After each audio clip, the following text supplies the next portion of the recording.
The complete motorcycle restoration. The forgotten motorcycle. Hidden inside an old garage, we found a motorcycle that had clearly been forgotten for years. Dust covered every part of the bike. Rust had taken over the metal. The seat was worn out, and the engine looked like it had not been touched in a very long time. But underneath all that damage, there was still a beautiful classic motorcycle waiting to come back to life. Before starting the restoration, every part of the motorcycle was carefully inspected.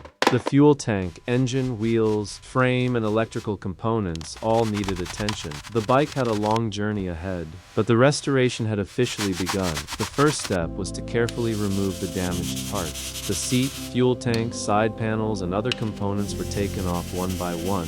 Every screw and small part was kept organized so the motorcycle could later be rebuilt properly. Years of dirt and grease had built up around the engine and frame. Using brushes, cleaning tools, and careful work, the dirt was slowly removed. With every cleaned section, more of the original motorcycle began to appear. Removing the rust. Rust was one of the biggest challenges. The damaged metal was carefully cleaned and restored, revealing the solid surface underneath. Slowly, the old rusty frame started looking stronger and cleaner. The engine was carefully cleaned, inspected, and restored. Small components were polished, bolts were tightened, and damaged parts were replaced where necessary. Step by step, the engine began to look like new again. Please like and subscribe my channel Akhtar Edits.